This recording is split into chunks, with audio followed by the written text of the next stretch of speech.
बाळासाहेब खिलारी, भाऊ देवाडे, समंतभाई इनामदार, पापा खोत, पोपटराव राक्षे, सुनंदाताई गाडगे, उल्हास नवले, मारुती वायर, कारुम शेळकन, फिरोज पठाण, भालचंद्र नलोडे, उज्ज्वला शेवाळे, सुप्रिया लेंडे, पुष्पाताई गोसावी, प्रकाश ताजने, मधुकर काठे, सुनील शाह, अविनाश मोर्डे, काशीनाथ औटी, मनीषा कारेकर, कलावती मोढवे, शंकरराव कुमकर, सुमय्या शेख, बबनराव तांबे, गोविंदराव साबळे, बाबामिया शेख, विकास दरेकर, निवृत्ती काळे, पांडुरंग गाडगे, विनायकराव तांबे, विशाल तांबे, बाळा सदाकाळ, वैष्णवी चतुर, जयलिंग औटी, अतुल भांबिरे, डॉक्टर छायाताई तांबे, आपल्या ओतूरच्या सरपंच, माझे उपस्थित असणारे राष्ट्रवादी काँग्रेस, भाजप, शिवसेना, RPI आठवले आणि महायुतीच्या घटक पक्षांचे सर्व सन्मान्य आजी माजी पदाधिकारी, मोठ्या संख्येने इथं उपस्थित असणाऱ्या माझ्या मायमौली, माझ्या बहिणी, त्याचबरोबर उपस्थित असणारे माझे बांधव, आमचे तरुण सहकारी, पत्रकार मित्र आणि बंधू भगिनींनो, आज मी तुमच्याकडे सगळ्यांकडे उद्याच्या 20 तारखेला होणाऱ्या निवडणुकीच्या निमित्तानं जे मशीन पुढे तुम्ही जाणार आहात, एक मशीन आहे का दोन मशीन? एक मशीन तिथं पुढे जाणार आहात, तिथं पहिल्या क्रमांकालाच अतुल बेनकेंचं नाव, त्यांचा फोटो आणि त्यांचं चिन्ह आहे घड्याळ. त्या घड्याळाच्या चित्रावर आपलं बहुमोल असं बटन दाबून तुम्ही अतुलला पुन्हा एकदा महाराष्ट्राच्या विधानसभेमध्ये आपल्या भागाचा सर्वांगीण विकास करण्याच्या करता पाठवावं, ही हात जोडून विनंती करण्याच्या करता मी आपल्या सगळ्यांच्याकडे आलो. जुन्नर ही शिवछत्रपतींची जन्मभूमी, या भूमीला प्रथम मी वंदन करतो. महाराष्ट्राचं आराध्य दैवत छत्रपती शिवाजी महाराजांच्या समोर नतमस्तक होतो. त्यांच्या कार्याचं स्मरण करून त्यांना अभिवादन देखील करतो. तसंच आद्य क्रांतिकारक बिरसा मुंडाजी, आद्य क्रांतिकारक राघोजी भांगरेजी, त्यांच्याही कार्याचं स्मरण करून त्यांनाही अभिवादन करतो. तसंच आपल्या सगळ्यांचे लाडके आमदार म्हणून ज्यांनी काम केलं, अनेक वर्ष ह्या जुन्नरच्या सर्वांगीण विकासाच्या करता ज्यांनी अतोनात मेहनत घेतली, परिश्रम घेतले, माणसं जोडण्याचं काम केलं, त्या वल्लभशेठ बेनके साहेबांना देखील मी अभिवादन करतो. त्यांच्याही कार्याचं आपल्या सर्वांच्या साक्षीनं स्मरण करतो. आज आपल्याकडं जुन्नर विधानसभा मतदारसंघातला जो आमदार तुम्ही त्या ठिकाणी दिला, तो धडाकेबाज आमदार आहे. सातत्याने धडपड करत राहणारा आमदार आहे. जुन्नर विधानसभा मतदारसंघाच्या सिंचनाचा, रोजगाराच्या, रस्त्यांचा, पाण्याच्या प्रश्नासाठी सातत्याने तो आजपर्यंत काम करत राहिला आहे आणि जुन्नरकरांच्या सुखदुःखात तो सातत्याने सहभागी देखील होत राहिला. काम करत असताना त्यांनी कधी जातीचा, पात्याचा, नात्याचा, गोत्याचा विचार केला नाही. जसं रयतेचं राज्य स्थापन केलं त्यावेळेस 18 पगड 12 बलुतेदारांना बरोबर घेऊन महाराजांनी हिंदवी स्वराज्याची स्थापना केली आणि रयतेचं राज्य आणलं. त्याच रस्त्याने आम्ही सगळेजण जातोय. आम्ही सर्व धर्म समभाव विचाराचे आहोत. आम्ही जातीय सलोखा ठेवणारे आहोत. जर एखाद्याने एखादं वक्तव्य केलं तर मी माझं स्पष्ट मत त्या ठिकाणी सांगत असतो.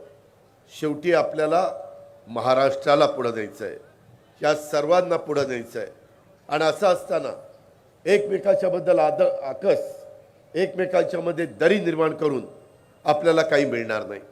त्याच्यातनं आपण काही साध्य करू शकत नाही. जगाची पण आज पद्धत पाहिली, अनेक देशांची बघितली, अनेक राज्यांची बघितली, तर जी राज्य, जे देश गुण्यागोविंदाने सर्वांना घेऊन राहतात, सगळे एकमेकाच्या मध्ये समरस होतात, सगळे एकमेकाच्या सणाला शुभेच्छा देतात, अशा पद्धतीचा परिसरच पुढे जातो. आणि त्याच्यामुळं मला जुन्नरला पहिल्यांदा सांगायचं आहे की आम्ही उद्याच्याला महायुतीचं सरकार आणण्याच्या करता ह्या सगळ्या सहकाऱ्यांची मदत होणार आहे. तुमच्या पवित्र मताची मदत होणार आहे, तुमच्या पाठिंब्याची मदत होणार आहे. पण मी आपल्याला एक गोष्ट अजून सांगतो की आम्ही कुठेही कुठल्याही समाजाला कुठं धक्का लागेल, तो एकटा पडेल, त्याला असं वाटेल की माझ्याकडे कोणी लक्ष देत नाही, कुणाच्याही केसाला धक्का लावून आम्ही देणार नाही, हा माझा शब्द सुरुवातीला जुन्नरकरांना आहे, विशेषतः माझ्या अल्प विभागाला, अल्पसंख्याकाला आहे. ही गोष्ट आपण सगळ्यांनी लक्षामध्ये घ्या. इथं आपल्या अतुलनी जुन्नरकरांच्या आशा आकांक्षा अपेक्षांची पूर्तता करण्यासाठी नेहमीच त्यांनी प्रयत्नाची पराकाष्ठा केलेली मी स्वतः पाहिलेली आहे. त्यांनी लोकांना न्याय मिळवून देण्याच्यासाठी आणि कर्तव्य भावनेने आणि सामाजिक बांधिलकी जपून धडपड, जुन्नरची जनता त्याची धडपड ही कदापि विसरू शकत नाही. एक कार्यक्षम, एक सुसंस्कृत, एक कर्तव्यदक्ष, एक संवेदनशील आणि अभ्यासू नेतृत्व म्हणून मी अतुलकडे बघतो. त्यांना आपली एक स्वतंत्र ओळख ही त्या ठिकाणी निर्माण केलेली आहे. अशा पद्धतीचा एक सहकारी तुम्हाला अतुलच्या रूपाने त्या ठिकाणी मिळालेला आहे. माझे आपल्याला सगळ्यांना सांगायचं आहे की आम्ही त्या ठिकाणी प्रगत, पुरोगामी आणि सर्व धर्मसमूहाचा विचार जनमानसामध्ये रुजवण्याची महत्त्वाची भूमिका त्या ठिकाणी घेतोय. त्या बाबतीमध्ये काही लोक बाहेरनं येतात, शिवशाहू फुले आंबेडकरांच्या महाराष्ट्रामध्ये वेगळ्या प्रकारची वक्तव्य केलेली, कदाचित ती नॉर्थमध्ये चालत असतील, परंतु ते साऊथमध्ये आणि विशेषतः ह्या शिवशाहू फुले आंबेडकरांचा जो वारसा आहे, जो परिसर आहे, त्या परिसरामध्ये कधी तशा पद्धतीनं चाललं नाही. त्याच्यावर कटेंगे तो बटेंगे, बटेंगे तो कटेंगे, ते आमच्याकडे चालत नाही. ही गोष्ट आपण लक्षामध्ये घ्या. शेवटी आपण सगळेजण अतुलच्या नेतृत्वाखाली जुन्नर शहरासह संपूर्ण मतदारसंघाच्या विकासाची सुरू असलेली घोडदौड त्या ठिकाणी सुरू राहावी म्हणून जुन्नरकरांनी, मग तो आदिवासी भाग असेल, माझा जुन्नर शहराचा भाग असेल, माझा नारायणगावचा भाग असेल, माझा ओतूरचा भाग असेल, कुठलाही माझा जुन्नरचा भाग असला तर जुन्नर तालुक्यातल्या जनतेने त्याला पाठिंबा, सहकार्य, बळ यापुढे देखील त्याला निश्चितपणे मिळेल, याबद्दल माझ्या मनामध्ये ते मात्र शंका नाही. मित्रांनो, मागं आम्ही निवडून गेल्यानंतर वेगवेगळ्या गोष्टी घडल्या. त्या खोलात मी जास्त जात नाही, कारण मला पुढं खेडची सभा आहे, नंतर नाशिकला जायचं, नंतर देवळालीला जायचं आहे, 10च्या आत प्रचार बंद होतो. पण ते सगळं राजकारण तुम्हाला माहिती आहे म्हणून मी त्या खोलात जात नाही. आम्हाला सांगण्यात आलं की आता शिवसेनेबरोबर त्या ठिकाणी तुम्ही सरकार बनवायचं. विचारधारा वेगवेगळी, काँग्रेस राष्ट्रवादीची विचारधारा वेगळी, शिवसेनेची विचारधारा वेगळी. वरिष्ठांनी सांगितलं 2.5 वर्ष उद्धव ठाकरे साहेबांच्या बरोबर काम केलं, कुठं हुकीचू होऊन दिलं नाही, कधी एकमेकाचे मतभेद झाले नाही, कधी अशा पद्धतीच्या बातम्या आल्या नाही की आज काहीतरी ताणतणाव झाला, कॅबिनेटमध्ये काहीतरी वेगळं घडलं. अशा पद्धतीनं कधी आमच्या काळामध्ये तिथं झालं नाही. कारभार व्यवस्थित केला. त्याच्यानंतरच्या काळामध्ये तेव्हा 2.5 वर्षात काय झालं, वर्ष सव्वा वर्ष करोनातच गेलं. करोनामध्ये ह्या आजारातनं आपल्या महाराष्ट्रातल्या जनतेला बाहेर काढण्याकरता दिवस रात्र आम्ही मेहनत घेत होतो. ऑक्सिजन देत होतो, व्हेंटिलेटर देत होतो, ॲम्ब्युलन्स देत होतो, त्या ठिकाणी दवाखाने निर्माण करत होतो, जम्बो बेड करत होतो, बेड निर्माण करत होतो, सगळ्या गोष्टी करत होतो, रेमडेसिवीर, वॅक्सिन ते सगळं देत होतो. पण त्याला खूप काळ गेला आणि त्याच्यामध्ये आपला टॅक्स कमी झाला. पहिल्यांदा माणसं जगवण्याचं काम केलं आणि जे काम करत होते त्यांचे पगार देण्याचं काम केलं. विकास कामाला थोडंसं आम्हाला दूर राहावं लागलं. नंतर मात्र 1 वर्षात विकास कामं मोठ्या प्रमाणावर करण्याचा प्रयत्न केला. नंतर 1 वर्ष विरोधी पक्षात राहिलो. आम्ही म्हणत होतो सत्तेवर असल्यानंतरच कामं होतात. आम्ही सत्तेला आपापलेले नाही आहे, पण ज्या लोकांनी आम्हाला निवडून दिलेलं आहे त्या भागामध्ये विकास झाला नाही. त्या 1 वर्षाच्या काळामध्ये बहुतेक सगळे अतुल बेनकेंच्या कामाला स्टे देण्यात आलेला होता, स्थगिती मिळालेली होती. ती स्थगिती उठवायची होती, नवीन कामाला मंजुरी द्यायची होती, प्रशासकीय मान्यता द्यायची होती, कॅबिनेटची मान्यता द्यायची होती. आणि मग म्हणून आम्ही बहुसंख्यांनी, भुजबळ साहेब असतील, हसन मुश्रीफ असतील, दिलीप वळसे पाटील असतील, मी असेल, सुनील तटकरे असतील, प्रफुल्ल पटेल असतील, धनंजय मुंडे असतील, संजय बनसोडे असतील, आम्ही अनेकांनी तो निर्णय घेतला. तो निर्णय त्या मतदारसंघाच्या विकासाच्या करता घेतला. निर्णय घेतल्यानंतर ते सगळे उठले गेले. त्याच्यानंतरच्या काळामध्ये कामाला सुरुवात झाली. जुन्नरकरांनो नीट लक्षात घ्या, 5 वर्षामध्ये जवळपास 2.25 वर्ष आमची वाया गेली आणि राहिलेला 2.5-3 वर्षामध्ये अतुल बेनकेच्या पाठपुराव्यामुळं माझ्यासारखा कार्यकर्ता अर्थमंत्री म्हणून 3,300 कोटी रुपये त्या ठिकाणी देऊ शकला. 3,300 कोटी. आणि तो हा पुरावा आहे. ह्याच्यामध्ये कुठं कुठं पैसे दिले, कशा प्रकारे दिले, काय निर्णय घेतले, हे सगळं ह्याच्यामध्ये ते सांगून मी आपला सगळ्यांचा वेळ घेत नाही. परंतु मित्रांनो, हे सगळं करत असताना मी आपल्याला सगळ्यांना एक गोष्ट आवर्जून सांगेन की लोकसभेला आम्हाला फटका बसला, ज्याचा उल्लेख शिवाजीराव आढळराव पाटलांनी केला. खरं तर ते सगळं सतत लोकांच्या मध्ये राहणार आहे. मला वाटलं नव्हतं की अशा प्रकारचा फटका बसेल. ठीक आहे, लोकशाही, तुम्ही त्या ठिकाणी निर्णय घेतला, पण आज देखील ते शिवाजीराव आढळराव पाटील लोकांशी संपर्क ठेवत आहेत. सतत आम्हालाही सांगतात DPDC मध्ये हे झालं पाहिजे, राज्य सरकारकडनं तसं पद्धतीनं निर्णय झाले पाहिजे. एकंदरीत सतत त्यांचं लक्ष ह्या कामाकडे असतं. आणि एवढंच नाही, काय झालं, त्यावेळेस आम्हाला कांदा निर्यात बंदी होती. त्याचा फटका नाशिक, नगर, पुणे, सोलापूर, सातारा ह्या माझ्या 5-6 जिल्ह्यामध्ये कांदा उत्पादक शेतकरी, माझ्या जुन्नरमध्ये तिथंही माझा शेतकरी नाराज झाला, भाव पडले. आम्ही नंतर का एवढा 0.6% मतं कमी आहेत, 0.6% लोकसभेला महाविकास आघाडी महायुतीमध्ये एवढाच फरक आहे, तरी एवढ्या जागेला फटका बसला. आता ती भर तर काढायला पाहिजे, बसून चालत नाही. झालेल्या गोष्टी ह्या पुन्हा पुढे न येण्याच्या करता निर्णय घ्यावे लागतात. आम्ही पहिला निर्णय घेतला, कांदा निर्यात बंदी उठवा. बंदी उठवली. आज माझ्या शेतकऱ्यांना भाव चांगला मिळतोय. आज माझा कांदा उत्पादक शेतकरी खुश आहे. हे पहिलं काम अतुल बेनके, दिलीप पाटील, आमचे दिलीप मोहिते पाटील, आम्ही सगळ्यांनी महायुतीने म्हणून केलं. ह्या आमदारांचे पाठपुरावे होते. एवढ्यावरच आम्ही थांबलो नाही. हिरडा कारखाना, स्वर्गीय वल्लभशेठ बेनकेपासून आमचा हिरडा कारखाना चालला. शेवटी आमच्या काळू शेळकंद्यांनी नाच सोडून दिला. ती म्हातारा झाला की येऊन हेल्पाड्रावरी, पण ती काही निघणं बाहेर. नंतर मला पुन्हा अतुलने सांगितलं, दादा काही करा, हे झालं पाहिजे, हिरडा कारखानाच झाला पाहिजे. ते सगळं मागवलं.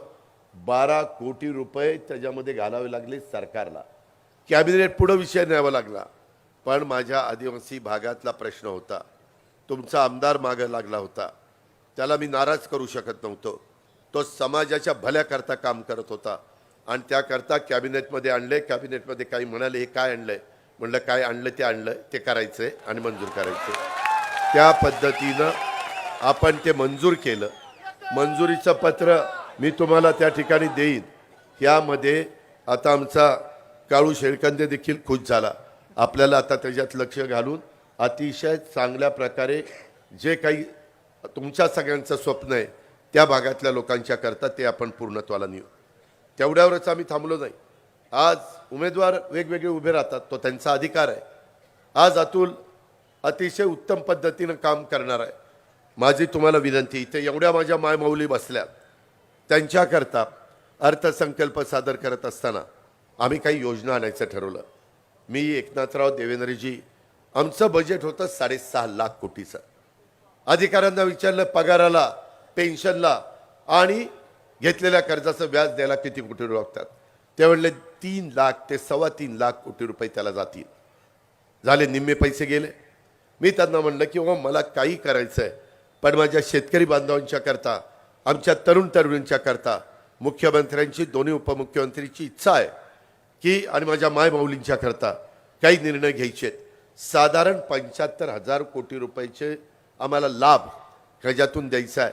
आणि मग राहिलेल्या पैशामध्ये आपण त्या ठिकाणी बचत करू आणि त्याच्यातून राज्याची अर्थव्यवस्थेला कुठंही अडचण येणार नाही. राज्य सक्षम आर्थिक बाबतीमध्ये राहील.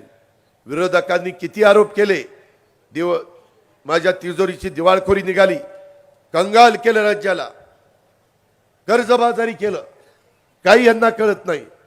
अरे तुम्हालाच जास्त कळते का? आम्ही काय गोट्या खेळायला आलोय? त्याच्यामध्ये आम्ही तिथं 10वा अर्थसंकल्प सादर केला जुन्नरकरांनो, काही पहिला नव्हता केला. 10 वर्षाचा अनुभव काही कमी आहे? 10 उन्हाळे पावसाळे जास्त बघितले होते ना अर्थसंकल्पाच्या बाबतीमध्ये. इतर पण तज्ज्ञांना विचारलं, ते म्हणले ठीक आहे दादा, बचत केली 10-12% तर 75,000 कोटी बाजूला निघू शकतात. आणि मग माझ्या मायमाऊलीच्या करता दर महिन्याला 1,500 रुपये द्यायचा निर्णय झाला. काही काहींना दिवाळीच्या आधी 5 महिन्याचे 7,500 रुपये मिळाले की नाही? मिळाले. त्याच्यामध्ये आम्ही बोलतो तसं वागतो. आमचे विरोधक म्हणले कुठले देत आहेत, चुनावी जुमला आहे, ह्यांच्याकडे काही नाही. अरे काय तुमच्याकडेच आहे आणि आम्ही काही मोकळेच आहोत काय? त्यामध्ये आम्ही ते दिल्यानंतर माझ्या मायमौली खुश झाला, दिवाळी चांगली झाली. रक्षाबंधनला पण दिले, भाऊबीजेला ह्याच्यामध्ये अक्षरशः राखी बांधलेले, संपूर्ण हात त्या ठिकाणी भरलेले. अशा पद्धतीनं आमच्या सगळ्या बहिणींनी आमच्यावर अपार अशा प्रकारचं प्रेम केलं, आम्हाला पाठिंबा दिला. ह्या पद्धतीनं आम्ही त्या ठिकाणी बघत आलेलो आहे. मित्रांनो, माझ्या मायमौलींनी एवढ्यावरच आम्ही थांबलो नाही. हो का? हे फोटो, हा फोटो मी आपला एवढं आम्ही जन्माला आल्यापासून आजपर्यंत एवढ्या कुठे बहिणींनी आम्हाला राख्या बांधल्या नाही. आमचा उच्चांक झाला, आम्ही खुश झालो, कारण आमच्या बहिणीच्या चेहऱ्यावर हसू दिसत होतं, समाधान दिसत होता, आनंद दिसत होता. आणि मुख्यमंत्री दोन्ही उपमुख्यमंत्र्याला हेच पाहिजे होतं, दुसरं नव्हतं पाहिजे. त्याच्यात दुसरं सुख कशात आहे? अरे इतके दिवस आपण ह्यांना कधी काही दिलं? जा अरे थांब, तू थांब. त्याला जास्त मताधिक्याने निवडून आणावं लागतं, मी करतो काय? त्यामध्ये मी आपल्याला सांगतो की ह्या सगळ्या गोष्टीमध्ये हे सगळं करत असताना विरोधकांनी टीका केली, देऊन किती दिले? 1,500 रुपये. अरे दिवसभर काम केल्यानंतर ज्याची संध्याकाळची चूल पेटती त्याला 1,500ची किंमत आहे रे. तुम्हाला काय माहिती 1,500ची किंमत? तुम्ही 96 सत्तेवर असताना ₹1.25 पण दिला नाही आणि आम्ही 1,500ची तुम्ही काढता. ही तुमची अवकात? या पद्धतीनं तुम्ही आम्हाला शिकवता. आणि नंतर कोर्टात गेले बंद करायला, नंतर म्हणले स्टे द्या. अरे बहिणींना पैसे मिळतात, जात पात धर्म काही बघितला नाही. सगळ्या बहिणी, सगळ्या समाजाच्या आम्ही भेदभाव करत नाही, आम्ही सर्वांना घेऊन जातो. ही आमच्या शिवशाहू फुले आंबेडकरांची शिकवण आहे. आणि ह्या पद्धतीनं आम्ही सगळेजण पुढे चाललो. मुली कॉलेजमध्ये काढल्या जायच्या, आम्ही 50% त्यांचं शिक्षणाची फी द्यायचो. काही आईवडील आले, आम्हाला 50% देखील भरता येत नाही.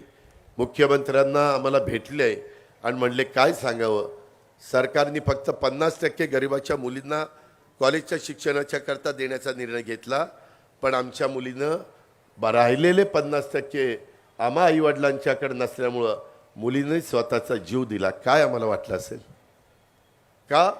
तर ती गरिबाच्या घरामध्ये जन्माला आली म्हणून. त्याच्यानंतर एकनाथराव, मी आणि देवेंद्रजी बसलो, म्हणलं चला 50% किती द्यावे लागतात? 3,000 कोटी रुपये द्यावे लागतात. म्हणलं अजून 3,000 कोटी, 6,000 कोटी रुपये दिले तर माझ्या महाराष्ट्रातल्या गरीब घरामध्ये जन्माला आलेल्या मुलींना कॉलेजचं शिक्षण फ्री होणार आहे ना? होणार आहे. तोही निर्णय घेऊन टाकला. शेवटी राज्य जनतेच्या भल्याकरता चालवायचं असतं. हे 2 निर्णय घेतले. जन्माला आलेली मुलगी ती 18 वर्षाची होईपर्यंत 1,01,000 रुपये टप्प्याटप्प्याने आम्ही तिला देतो, तो निर्णय घेतला. 3 गॅस सिलेंडर देण्याचा निर्णय घेतला. आम्ही निर्णय घेत होतो. महिला समाधान व्यक्त करत होत्या, आनंद व्यक्त करत होत्या. जाईल तिथं सभेला, आत्तापर्यंत माझ्या एवढ्या जुन्नरमध्ये सभा झाल्या, एवढ्या महिला तर मी कधीच बघितल्या नाही सभेला. आता ही कमी पडली, ह्या जास्त झाल्या. आता तुमचं संपलं, आता ह्यांचं गमतीचा भाग जाऊ द्या. परंतु आम्हाला टीका केली ना, अरे ह्यांच्या लाडक्या बहिणी आणि भाऊ तर काय दोडके झालेत वाटतं, काहीच देना भावांना. आम्ही तिकडं आलो, 3, 5, 7.5 ह्या मोटराचं वीज बिल माफ करायचं. आकडे मागवले देवेंद्र मी आणि एकनाथरावनी.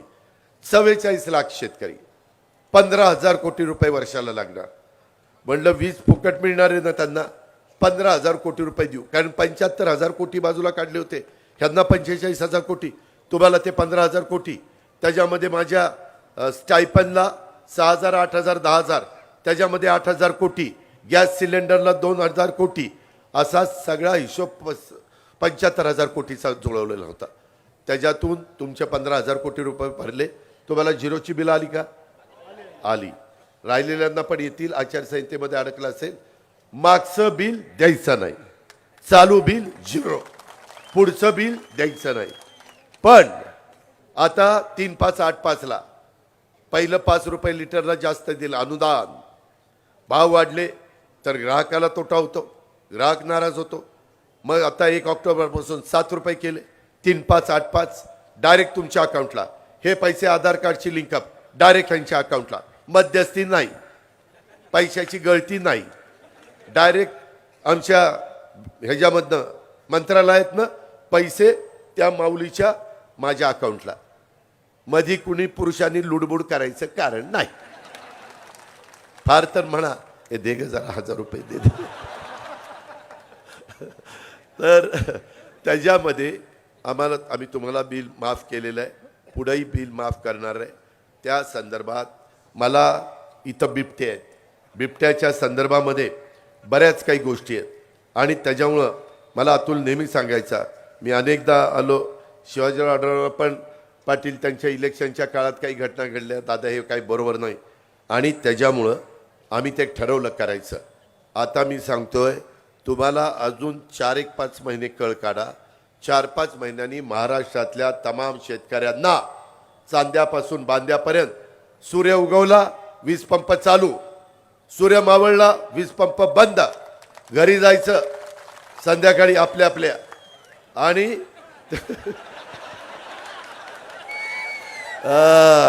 काही जर दुसरीकडे जातात आपल्या बायका पोरांच्याकडे जायचं, जेवायचं, खावायचं, गप्पा मारायच्या. बिबट्याची भीती नाही, रानगाव्याची भीती नाही, विंचुकाट्याची भीती नाही, सापाची भीती नाही. अशा पद्धतीने आम्ही निर्णय घेतो. हे तुमचं सरकार आहे, आम्ही त्या ठिकाणी शेतकरी आहे. एवढंच नाही, मागील 5 वर्षामध्ये हे 3,300 कोटी रुपये दिले. कोरोना आला, निसर्ग चक्रीवादळ आलं, तरी देखील पैसा कमी पडून दिला नाही. निसर्ग चक्रीवादळात अतुल आपणच फिरत होतो, कितीतरी लोकांचं नुकसान झालं, त्याच्यात भरपाई द्यायचा प्रयत्न केला. 28 कोटी. खरं नुकसान होऊच नाही, परंतु पुन्हा पुलाची पाकळी, पुन्हा माझा शेतकरी उभा राहायला पाहिजे, तो मोडता कामा नये, अशा प्रकारची माझी परिस्थिती होती. आणि आता सौर ऊर्जामध्ये 9,500 मेगावॉट वीज निर्माण करण्याचं काम आमचं त्या ठिकाणी चाललंय. बिबट प्रवण क्षेत्र लोकांना त्याचा त्रास होतो म्हणून आम्ही काही निर्णय घेतले. पैसे त्यावेळेस नव्हते, हा म्हणला नाही पिंजरे कमी पडतायत. डीपीडीसीचा मी प्रमुख होतो, 1250 कोटी आपल्याकडे होते. पिंजरे किती पाहिजे फॉरेस्टच्या लोकांना विचारलं, जेवढे पैशाचे पिंजरे पाहिजे होते तेवढे पैसे त्यांना दिले, अधिकचे पिंजरे दिले, वायर दिली, रोप दिले, टॉर्च दिले, नेट जाळी दिली, बिबट बेशुद्ध करण्याची बंदूक दिली, त्याच्यामध्ये ट्रॅप कॅमेरे दिले, वाहनं दिली. आणि डीपीसी मधनं 3 कोटी रुपयाचा निधी दिला. मित्रांनो, आम्ही काम करणारे आहोत, आम्ही कामाची माणसं आहोत. आम्ही रडत बसत नाही, अरे पैसेच नाही कुठनं द्यायचे, असं नाही. 3 कोटी रुपये दिले. त्याच्यामध्ये आता आपण नवीन बिबट निवारा केंद्र बांधणार आहे. जिथं बिबट संख्या जास्त आहे तिथं पकडण्याचे आदेश दिलेले. आत्तापर्यंत क्षमता 42 होती, ती आता 150 आपण करतोय. काही बिबटे आपण त्या ठिकाणी गुजरातला दिले, 15 का काहीतरी बिबटे दिले, 10 दिले. आणि हीच काय म्हणतात, गुजरातला कारखाने चालले. अरे येड्यांनो, बिबटे गेले, बिबटे कारखाने कुठले गेले? काही सांगता राव, आम्ही गप्प बसतो म्हणून काही ऐकायला काय, हे असलं नाही चालणार.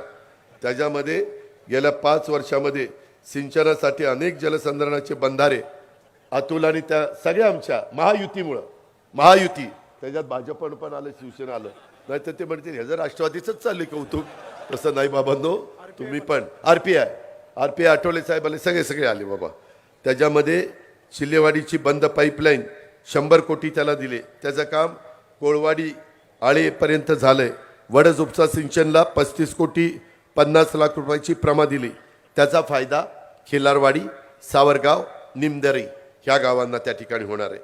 एक दिवस असाच तो अतुल माझ्याकडे आला आणि तो म्हणला, दादा 4थी सुप्रमा त्या ठिकाणी कुकडीला मिळाली, ते झाल्यावर पठारावर आपल्याला पाणी न्यायचंय आणि कोपरे मांडवे बंधारा आम्ही करणारच, माणिकडोह धरण परिसरात पाटबंधारे करणारच आणि पठारावर पाणी नेण्याच्यासाठी आम्हाला DPR करायचा.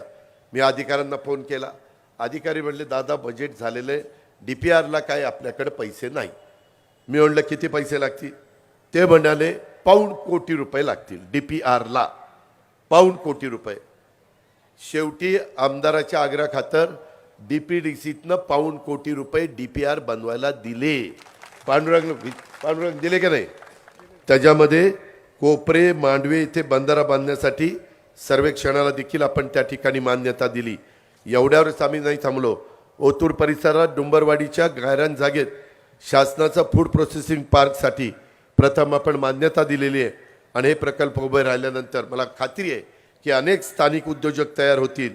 फळे भाजी ह्याच्यावर प्रक्रिया प्रकल्प उभे राहिल्यानंतर अनेक माझे स्थानिक उद्योजक तयार झाल्यावर त्याच्यामध्ये स्थानिक महिला बचत गट आणि सुशिक्षित तरुण यांना जवळपास 8 ते 10 हजार जणांना रोजगार मिळणार आहे. हे काम आम्हाला करायचं आहे, हे काम महायुतीला करायचं आहे, हे काम महायुतीच्या आमदाराला करायचं आहे. आणि ह्याच्यातून हे सगळं करत असताना शिवनेरी विकास तर केलाच, त्याच्यामध्ये मला आठवतं वल्लभशेठ बेनके माझ्या मागे लागले होते, 85 कोटी त्यावेळेस दिलेले होते. परंतु आता जुन्नरचा पर्यटन आराखडा तयार करण्याचं काम घेतलंय. खाजगी गुंतवणूकदार आणि PPP, काही शासनाची मदत, असं करून काही 1000 कोटीचा आमचा तो कार्यक्रम आहे. त्याच्यामध्ये काही वर्षामध्ये तो करण्याचा आमचा सगळ्यांचा प्रयत्न आहे. मित्रांनो, ह्या सगळ्या गोष्टी केल्या. मला माझ्या अल्पसंख्याकांना सांगायचं आहे, मी कुठंही तुम्हाला वाऱ्यावर सोडलेलं नाही आहे. त्याच्यामध्ये मौलाना आझाद महामंडळाचं हमीची मर्यादा 30 कोटी होती, ती 500 कोटी केली. महामंडळाचं भागभांडवल कमी होतं, 1000 कोटी केलं. शैक्षणिक माझ्या अल्पसंख्याक मुलामुलींना कर्जाची मर्यादा 5 लाख होती, 20 लाख केली. अल्पसंख्याक विद्यार्थ्यांच्या करता उच्च शिक्षणाची सुधारित शिष्यवृत्ती राबवून शिष्यवृत्ती 50,000 पर्यंत वाढवण्यात आली. आणि आम्ही सगळ्यांनाच गरीब मुलामुलींना वेगवेगळ्यांना परदेशामध्ये पाठवतो, शिक्षणाच्या करता शिष्यवृत्ती देतो. अल्पसंख्याक मुलांना मुलींना परदेशात पाठवण्याची संधी नव्हती, त्यांच्या गुणवत्तेला वाव मिळावा म्हणून मी अल्पसंख्याक समुदायातील 75 विद्यार्थ्यांना प्रतिवर्षी प्रत्येक विद्यार्थ्याला 40 लाख शिष्यवृत्ती देण्याचा निर्णय घेतला आणि आपण मुलामुलींना तिकडे पाठवतो. अल्पसंख्याक उमेदवारांच्या करता पोलीस भरती प्रशिक्षण योजना निवासी स्वरूपात राबवण्याच्या करता तो निर्णय आम्ही घेतला. 15 जिल्ह्यात अल्पसंख्याक समाजातील महिलांना नवीन 2800 बचत गट स्थापन करण्याचा निर्णय घेतला. महिला बचत गटाच्या कर्जासाठी लावलेल्या जाचकाठी त्या रद्द करण्याचा निर्णय घेतला. डॉक्टर झाकीर हुसेन मदरसा आधुनिकीकरण योजनेला प्रतिवर्षी 2 लाख दिले जात होते, आता 2 लाखात काही होत नाही, ते आता 10 लाख इतकी वाढ करण्यात आलेली आहे. मदरसा शिक्षकांच्या मानधनात 6,000 होते डीएडवाल्यांना, ते 16,000 केले. बीएडवाल्यांना 8,000 होते, ते 18,000 केले. अल्पसंख्याक विभागाला मी प्रथमच अर्थसंकल्पात 1,000 कोटी तरतूद त्या ठिकाणी केली. पहिली 700, पुरवणीमध्ये 300, अशी 1,000 कोटी. सगळ्या आमदारांना बहुतेकांना मी अल्पसंख्याकांच्या करता निधी दिला. शादीखाना बांधण्याकरता, दफनभूमीला वॉल कंपाऊंड करण्याकरता, उर्दू शाळा मोठ्या प्रमाणावर मुलं असतील तर ती करण्याकरता. तुला किती पैसे दिले? 72 कोटी. आज अल्पसंख्याक विभागाकडनं 72 कोटी. कधीही महाराष्ट्राची निर्मिती झाल्यापासून जुन्नरकरांनो एवढा पैसा इथं आला नव्हता. तो आला, उपकार केले नाही, जबाबदारी होती, आम्ही आमचं काम केलं. परंतु तुम्ही तुमचं काम करा. आता तुम्ही असं मनात आणू नका हेच बरोबर आहेत आणि तेच बरोबर आहेत. आम्ही आहोत ना, तुम्ही का काळजी करताय?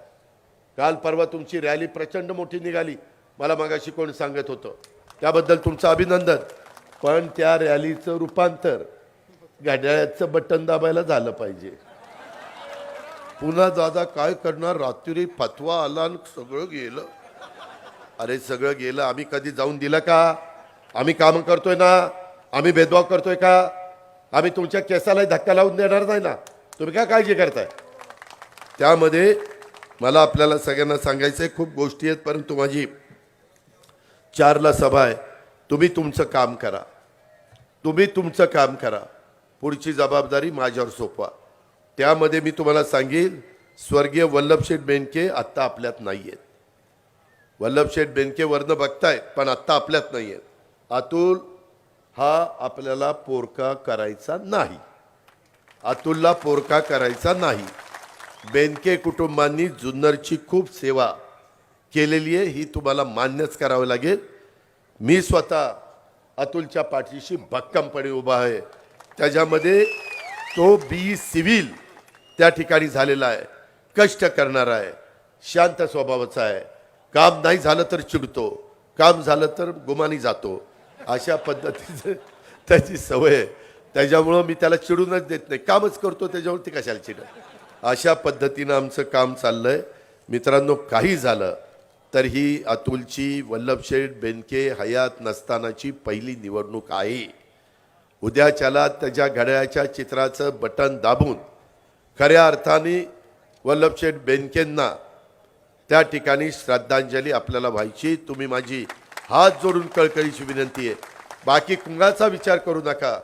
मी पुढं तुमचं अजून विकास कामाकरता आम्ही महायुती, एकनाथराव, देवेंद्र, मी, आम्ही काही तुम्हाला कमी पडू देणार नाही. आत्ता सांगितलेल्या गोष्टी करीनच. आणि मगाशी तुमचं एक सांगायचं राहिलं, मी कुठं महाराष्ट्रात फिरायला गेलो, सभांना गेलो, तर त्याच्यामध्ये काहीतरी असं करून टाकतात की अजित पवार असं काहीतरी बोलला. मधी मी काही भागात गेलो, तिथं मी नाशिकमध्ये, नगरमध्ये गेल्यावर सांगतो, पावसाचं पडणारं पाणी पश्चिमेकडे जाऊन ते समुद्राला जातं, ते वळवायचं. 85,000 कोटीच्या प्रकल्पाला आम्ही मान्यता दिली आणि त्या प्रकल्पाचं पाणी आपल्याला आपल्या भागामध्ये त्या ठिकाणी आणायचं आहे, आपल्या म्हणजे नाशिक आणि नगर जिल्ह्यामध्ये. ते मी सांगण्याचा प्रयत्न करत होतो. त्याच्यामध्ये काही पण त्या क्लिपमध्ये काहीतरी काढलं. मी कधी दुसऱ्याचा तोंडातला घास काढणार नाही. त्याच्यामध्ये मी आपल्याला सांगतो, डिंबे धरणाचं ओव्हरफ्लोचं पाणी माणिकडोहमध्ये ओव्हरफ्लोचं त्या ठिकाणी सोडायचं. वरच्या पातळीवरच ते झालं पाहिजे, डिंब्याचं पाणी कमी होता कामा नये.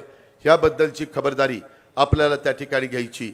नाहीतर धरण उशाशी आणि माझे शेतकरी त्या ठिकाणी उपाशी, हे काही आम्हाला चालणार नाही.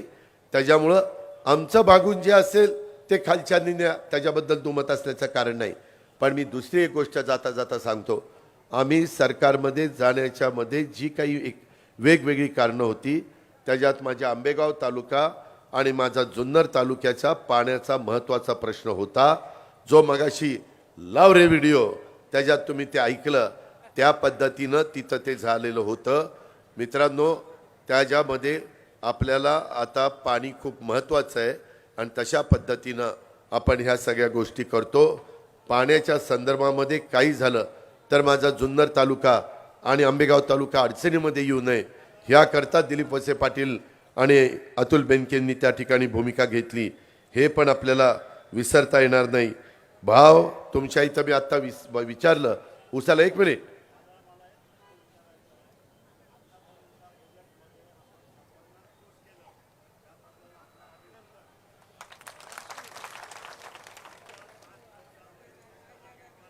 काय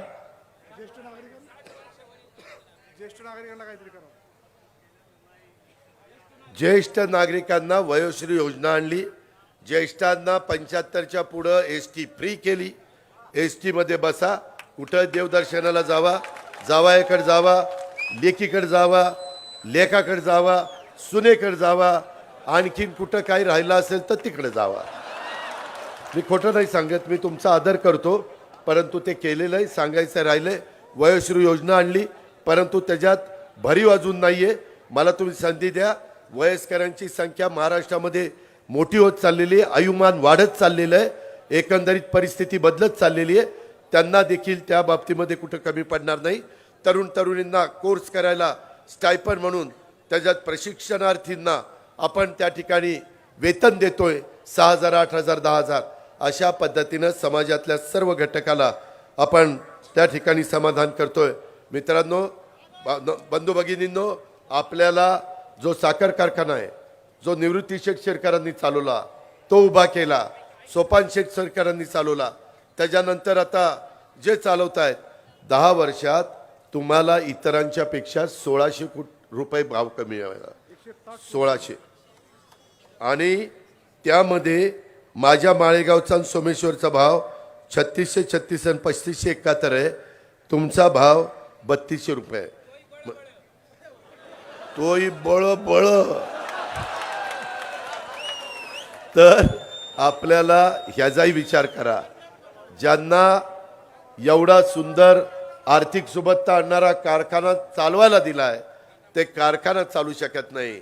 ते जुन्नरकरांचं काय नेतृत्व करणारे, त्या गोष्टीचा पण विचार करा. आणि आमच्या अतुलच्या घड्याळाच्या चित्राच्या शेजारचं बटन दाबून प्रचंड संख्येने ह्याला विजयी करा, एवढंच आपल्याला विनंती करतो. तुम्ही तुमचं काम करा, पुढचं काम तुमच्या मनातलं मी करेन.